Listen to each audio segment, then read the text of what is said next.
রায় ও Martin প্রশ্নবিচিত্রা, ভূগোল, নবম শ্রেণী, স্কুল নাম্বার 14, শিলিগুড়ি বারাদকান্টা বিদ্যাপীঠ, 464 পেজে। পৃথিবীর নিরক্ষীয় ব্যাস ও মেরু ব্যাসের মধ্যে পার্থক্য হল 43 কিলোমিটার। পৃথিবীর পরিধি প্রথম নির্ণয় করেন এরাটোস্থেনিস। সূর্যের উত্তরায়ণ শুরু হয় 22শে ডিসেম্বর। ভারতের প্রদত্ত কোন শহরে পৃথিবীর আবর্তন বেগ বেশি? চেন্নাই। প্রদত্ত কোনটি সামাজিক সম্পদ? বিদ্যালয়।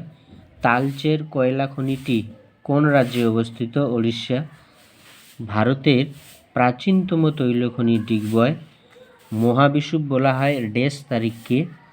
মহাবিষুব বলা হয় 21শে মার্চ তারিখকে। বেডফোর্ড লেভেল পরীক্ষাটি করেন বিজ্ঞানী Alfred Russel Wallace. Alfred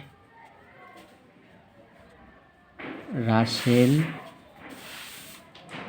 Wallace. ভারতের বৃহত্তম লিগনাইট কয়লা খনিটি হল নেভেলি।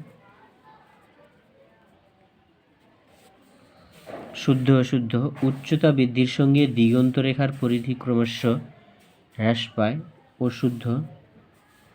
করিওলিস বলের প্রভাব মেরু অঞ্চলে বেশি হয়। শুদ্ধ। কোন অক্ষরেখায় উষা ও গোধূলির স্থায়িত্ব সবচেয়ে কম? নিরক্ষরেখায়।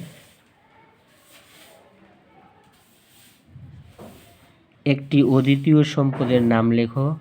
ক্রায়োলাইট।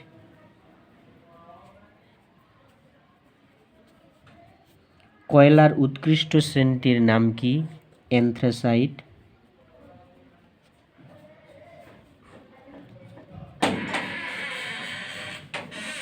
কর্ণাটকের কুদ্রেমুখ কোন খনিজ দ্রব্য উত্তোলনের জন্য বিখ্যাত?